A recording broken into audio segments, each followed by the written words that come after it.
world were mine. Hey, Roman numeral 7 days, drop it like it's hot. If this world was mine, I'd take your dreams and make them multiply. If this world was mine, I'd take your enemies in front of God. Introduce them to that light, hit them strictly with that fire. Fire, fire, fire, fire, fire, fire, fire.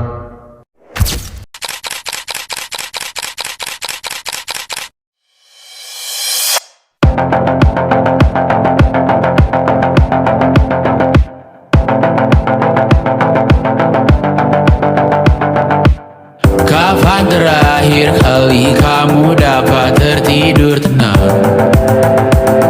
Enggak, tak perlu Hai teman-teman, terima kasih sudah hadir di diskusi kita hari ini. Topik kita adalah bagaimana prinsip ekonomi Pancasila bisa mewujudkan kesejahteraan sosial. Aku mulai dengan pertanyaan pembuka ya. Menurut kalian, apa sih yang membedakan ekonomi Pancasila dari sistem ekonomi lain? Kalau dari aku sih, yang paling utama adalah nilai-nilainya. Ekonomi Pancasila menolak ekstrim sosialisme dan juga kapitalisme. Sistem ini menempatkan gotong royong dan keadilan sosial sebagai inti, bukan sekedar pertumbuhan ekonomi semata. Nah, betul tuh. Dan secara hukum juga ditegaskan lewat pasal 33 Undang-Undang Dasar 1945. Ayat-ayatnya jelas menggambarkan bahwa ekonomi kita harus disusun berdasarkan asas kekeluargaan dan demokrasi ekonomi, bukan pasar bebas yang individualistik. Nah, aku mau nambahin soal implementasinya nih. Kita bisa lihat contohnya dari program seperti PKH, VLT, Dana Desa, BUMN, hingga BUMDes. Itu semua mencerminkan peran negara dalam melindungi yang lemah dan mendorong pemerataan. Dan jangan lupa ya, pembangunan itu juga harus inklusif. Artinya bukan cuma infrastruktur fisik yang dibangun, tetapi juga sumber daya manusianya. Nah, sila ketiga dan kelima itu bicara soal pemerataan dan keadilan antar wilayah. Itu juga penting banget loh. Benar, itu sebabnya program pengentasan kemiskinan seperti JKN dan KIP juga harus terus diperkuat, supaya semua orang tanpa terkecuali punya akses terhadap kesehatan dan pendidikan. Tapi pemerintah nggak bisa kerja sendiri, masyarakat juga punya peran besar, mulai dari dukung produk lokal, aktif di koperasi, hingga ikut dalam pengawasan anggaran desa. Gotong royong itu ruhnya ekonomi Pancasila. Sebagai tambahan, pemerintah juga punya dua peran penting, yaitu sebagai regulator dan fasilitator. Misalnya lewat UU anti monopoli, perlindungan UMKM, subsidi, hingga pembangunan infrastruktur ekonomi. Setuju banget tuh. Bahkan pemerintah juga jadi pelaku ekonomi lewat BUMN. Baik di sektor energi, listrik, pangan. Semua itu dikendalikan negara agar jadi orang banyak tetap terjaga. Tapi, kita juga harus realistis. Implementasi ekonomi Pancasila menghadapi banyak tantangan, seperti pengaruh liberalisme, kesenjangan sosial, sampai lemahnya koperasi desa. Itu masalah yang harus kita jawab bersama. Makanya perlu strategi yang konkret, mulai dari edukasi ekonomi Pancasila sejak sekolah, revitalisasi koperasi, konsistensi kebijakan lintas pemerintahan, hingga penguatan ekonomi rakyat secara langsung. Dan yang paling penting, jangan jadikan Pancasila sekedar slogan. Kita harus menerapkannya dalam keputusan sehari-hari, baik sebagai warga, konsumen, maupun bagian dari sistem ekonomi. Wah, diskusinya sangat luar biasa. Aku senang karena kita semua sepakat ekonomi Pancasila itu bukan sekedar teori, tapi visi besar untuk membangun Indonesia yang adil, manusiawi, dan sejahtera.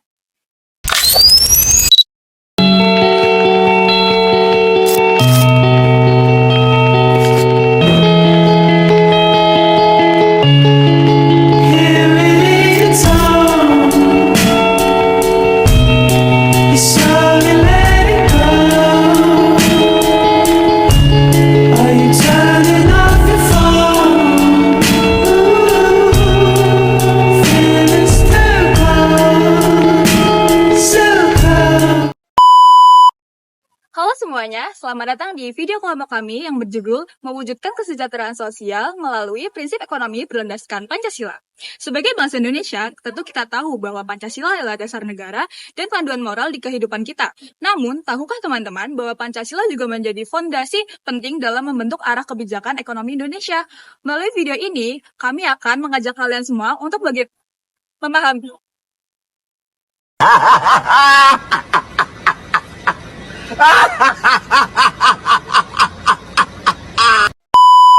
Melalui video ini, kami akan mengajak kalian semua untuk memahami bagaimana nilai-nilai luhur Pancasila dapat menjadi dasar dalam menciptakan sistem ekonomi yang berkeadilan sosial, memberdayakan rakyat kecil, dan mengurangi kesenjangan sosial.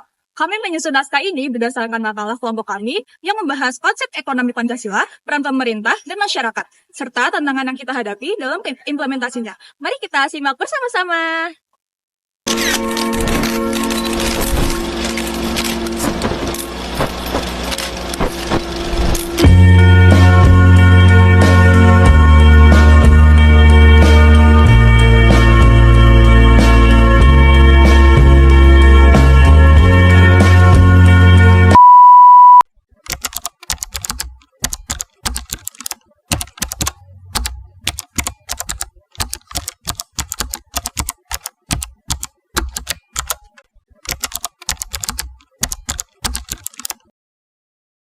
Konsep ekonomi Pancasila dan nilai-nilai inti. Ekonomi Pancasila adalah sistem ekonomi khas Indonesia yang menolak paham kapitalisme, individualisme, maupun sosialisme kolektivistik.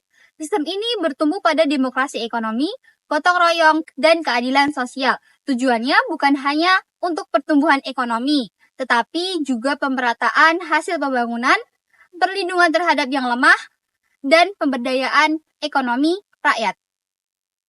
Penerapan ekonomi Pancasila tercermin dalam setiap sila.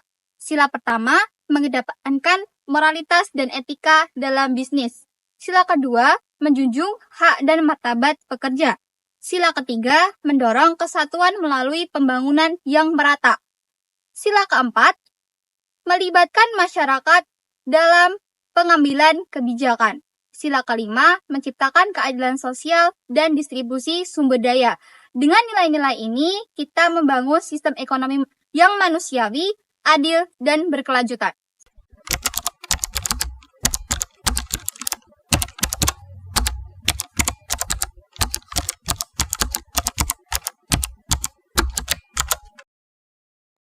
Selanjutnya yaitu pasal 33 Undang-Undang Dasar 1945 sebagai dasar konstitusional ekonomi Pancasila. Pasal 33 Undang-Undang Dasar 1945 adalah dasar hukum yang paling menggambarkan sistem ekonomi berlandaskan Pancasila. Ayat pertama menyebutkan bahwa perekonomian disusun sebagai usaha bersama, berdasarkan atas asas kekeluargaan. Ini menolak ekonomi liberal yang menitik beratkan persaingan bebas dan individualisme. Ayat kedua dan ketiga menekankan penguasaan negara terhadap sumber daya penting demi sebesar-besarnya kemakmuran rakyat. Ayat keempat memperjelas bahwa sistem ekonomi kita adalah demokrasi ekonomi yang berlandaskan efisiensi berkeadilan, berwawasan lingkungan, dan kemandirian nasional. Artinya, negara wajib hadir untuk memastikan kesejahteraan seluruh rakyat, bukan hanya menjadi penonton dalam sistem pasar.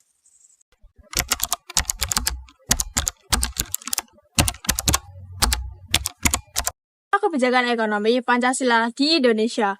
Lalu, bagaimana praktik ekonomi Pancasila di kehidupan nyata? Ada banyak contoh kebijakan yang mencerminkan nilai-nilai Pancasila. Seperti yang pertama yaitu Program Keluarga Harapan atau PKH, yaitu memberi bantuan tunai bersyarat untuk keluarga miskin agar mereka memiliki akses terhadap pendidikan dan kesehatan. Yang kedua ada bantuan langsung tunai atau BLT dan program sembako, yaitu bentuk nyata dari perlindungan sosial kepada masyarakat miskin. Yang ketiga ada dana desa, yaitu memberikan kewenangan dan anggaran kepada desa untuk membangun infrastruktur dan ekonomi lokal secara mandiri.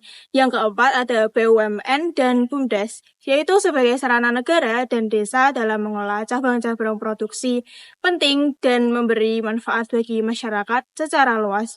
Yang dimana kebijakan-kebijakan ini mencerminkan semangat keadilan sosial, gotong royong, dan keberpihakan kepada rakyat kecil.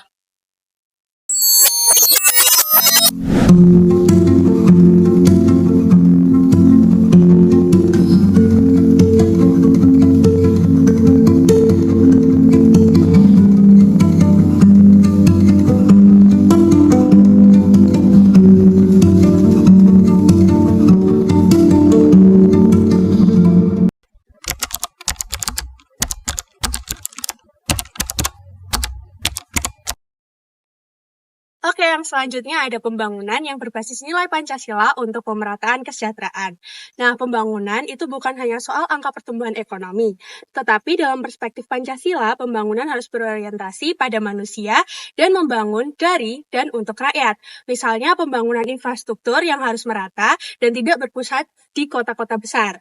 Implementasi sila ketiga, yaitu Persatuan Indonesia, juga berarti pembangunan tidak boleh memperlebar kesenjangan antar wilayah. Nah, sila kedua dan kelima menekankan pentingnya keadilan dan kemanusiaan. Maka, kebijakan harus memprioritaskan kelompok rentan dan marginal. Dengan menjadikan Pancasila sebagai panduan, pembangunan menjadi lebih inklusif, adil, dan berkelanjutan.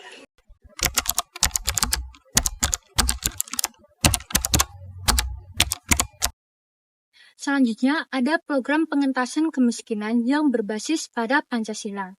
Pemerintah telah menjalankan sejumlah program pengentasan kemiskinan yang berbasis pada nilai-nilai Pancasila. Yang pertama ada JKN atau Jaminan Kesehatan Nasional, yaitu menjamin hak seluruh warga atas layanan kesehatan. Yang kedua ada KIP atau Kartu Indonesia Pintar, yaitu mendukung akses pendidikan bagi anak-anak dari keluarga yang kurang mampu. Yang ketiga ada atensi, yaitu bantuan sosial bagi lansia dan penyandang disabilitas. Nah, semua program ini didasari oleh prinsip keadilan sosial, kemanusiaan, dan gotong royong. Tujuannya adalah memberi kesempatan yang setara agar seluruh rakyat bisa keluar dari lingkaran kemiskinan dan hidup yang layak.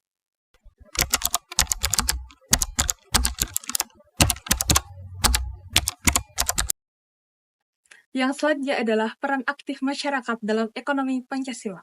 Salah satu ciri utama ekonomi Pancasila adalah sifatnya yang partisipasi.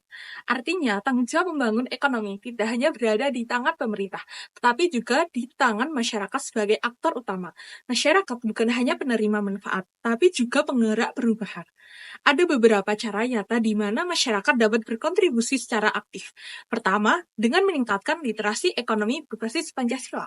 Masyarakat perlu memahami bahwa keputusan ekonomi sehari-hari seperti memilih produk lokal atau berinvestasi di koperasi adalah bentuk penerapan nilai Pancasila. Kedua, dengan mendukung usaha kecil, koperasi, dan produk lokal.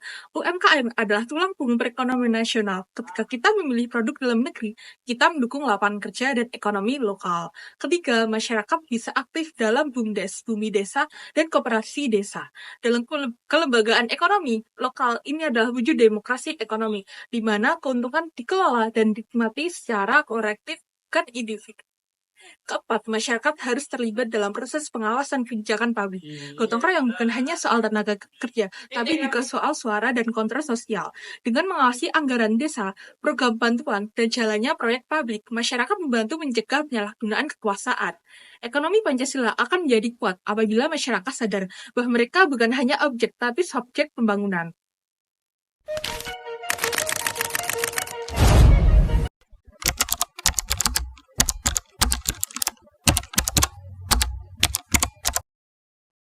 Dalam sistem ekonomi Pancasila, pemerintah memiliki peran ganda, yaitu sebagai regulator dan fasilitator.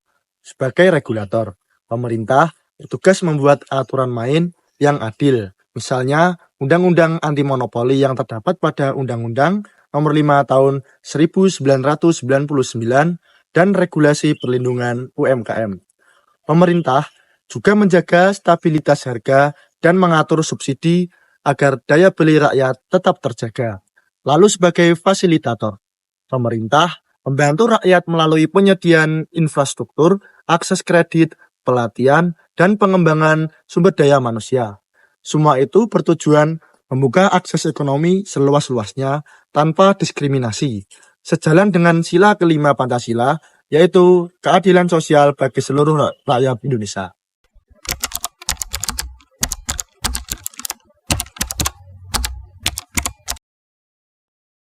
Pemerintah sebagai pelaku ekonomi dan penjaga stabilitas nasional. Selain sebagai regulator dan fasilitator, pemerintah juga bertindak sebagai pelaku ekonomi, khususnya di sektor-sektor strategis yang berkaitan langsung dengan hajat hidup orang banyak. Peran ini diwujudkan melalui badan usaha milik negara, yaitu BUMN, yang beroperasi di sektor energi, pangan, dan infrastruktur. Contoh-contoh peran pemerintah dalam sektor strategis yaitu seperti Pertamina yang berperan dalam menjaga ketersediaan energi nasional seperti BBM dan gas. Lalu ada PLN atau perusahaan listrik negara, memastikan distribusi dan ketersediaan listrik hingga pelosok negeri. Yang terakhir ada Bulog, yaitu menjaga ketahanan pangan melalui pengelolaan stok beras nasional dan stabilisasi harga bahan pokok.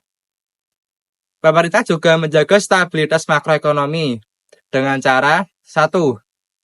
Menstabilkan nilai tukar rupiah untuk menjaga daya beli masyarakat. Yang kedua, mengendalikan inflasi agar harga barang dan jasa tetap terkendali. Yang ketiga, memberikan bantuan sosial saat krisis, seperti bantuan tunai, bansos pangan, dan program pemulihan ekonomi. Langkah-langkah ini mencerminkan implementasi sila ketiga, yaitu Persatuan Indonesia, dan sila keempat, yaitu kerakyatan yang dipimpin oleh hikmat kebijaksanaan dalam permusyawaratan perwakilan. Pemerintah tidak hanya menjaga stabilitas ekonomi, tetapi juga memastikan keterlibatan dan perlindungan rakyat dalam proses pembangunan nasional.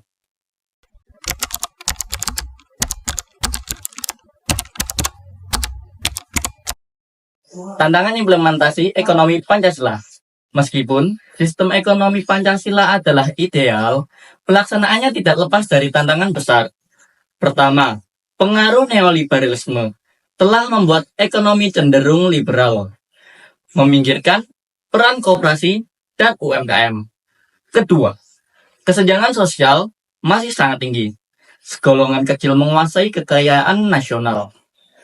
Ketiga, lemahnya institusi seperti koperasi dan BUMDes yang belum dikelola secara profesional. Keempat, budaya konsumtif dan individualisme yang makin kuat menjauhkan masyarakat dari nilai gotong royong. Kelima, pemahaman dangkal tentang ekonomi Pancasila, terutama di kalangan muda dan pembuat kebijakan. Jika tantangan ini tidak ditangani serius, maka cita-cita keadilan sosial akan sulit tercapai.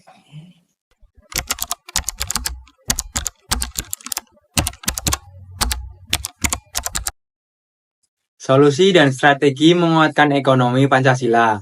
Untuk menghadapi tantangan tersebut, perlu dilakukan beberapa langkah-langkah strategis. Yang pertama, memperkuat peran negara dalam ekonomi, termasuk penegakan hukum terhadap praktik ekonomi yang tidak adil. Yang kedua, memberdayakan UMKM dan koperasi dengan akses modal, pelatihan, dan bantuan pemasaran. Yang ketiga ada membangun kesadaran masyarakat terhadap nilai ekonomi Pancasila, mulai dari pendidikan dasar. Lalu yang keempat ada menghidupkan kembali semangat gotong royong, kemandirian ekonomi, dan konsumsi bijak. Lalu yang terakhir ada menjamin konsistensi kebijakan ekonomi lintas pemerintahan tidak berubah-ubah demi kepentingan politik sesaat. Jika pihak bersinergi, ekonomi Pancasila bisa menjadi kenyataan, bukan hanya wacana.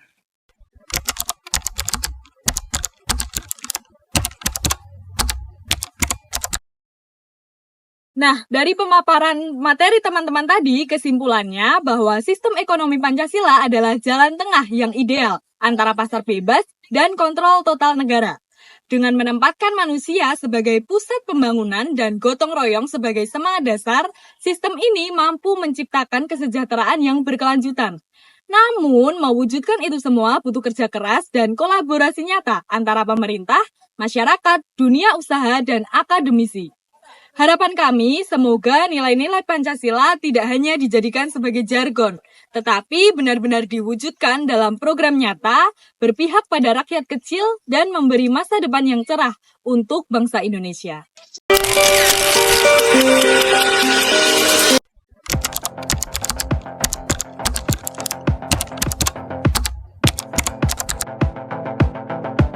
Ekonomi Pancasila, ekonomi yang manusiawi. Bukan soal untung, tapi soal keadilan. Gotong royong bukan hanya slogan. Ayo dukung usaha lokal. UMKM kuat, rakyat sejahtera. Kesejahteraan adalah hak, bukan hadiah. Pancasila bukan hanya teori. Mari bangun ekonomi dari desa. Mari kita jaga stabilitas ekonomi bersama. Lawan ketimpangan, wujudkan keadilan. Ekonomi Pancasila milik kita semua. Untuk Indonesia yang adil, makmur, dan bermartabat.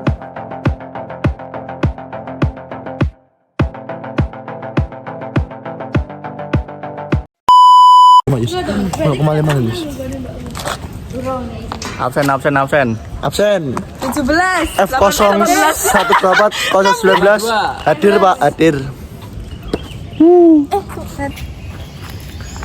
Iki iso enggak? Iso. Astaga, lama ini cantik banget sih, sumpah guys. Dia kalau kena matahari cantik banget cuy. Cantik banget sih dia cuy.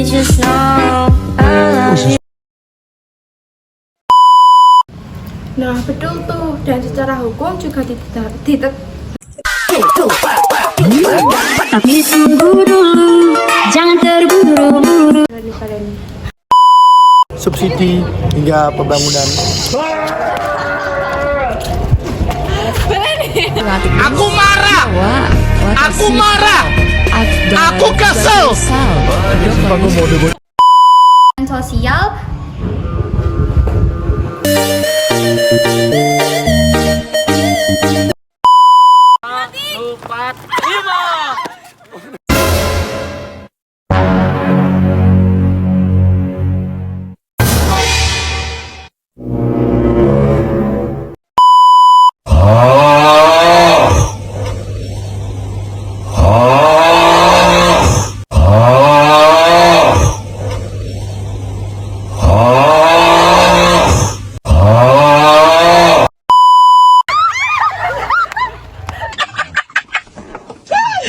Sorry.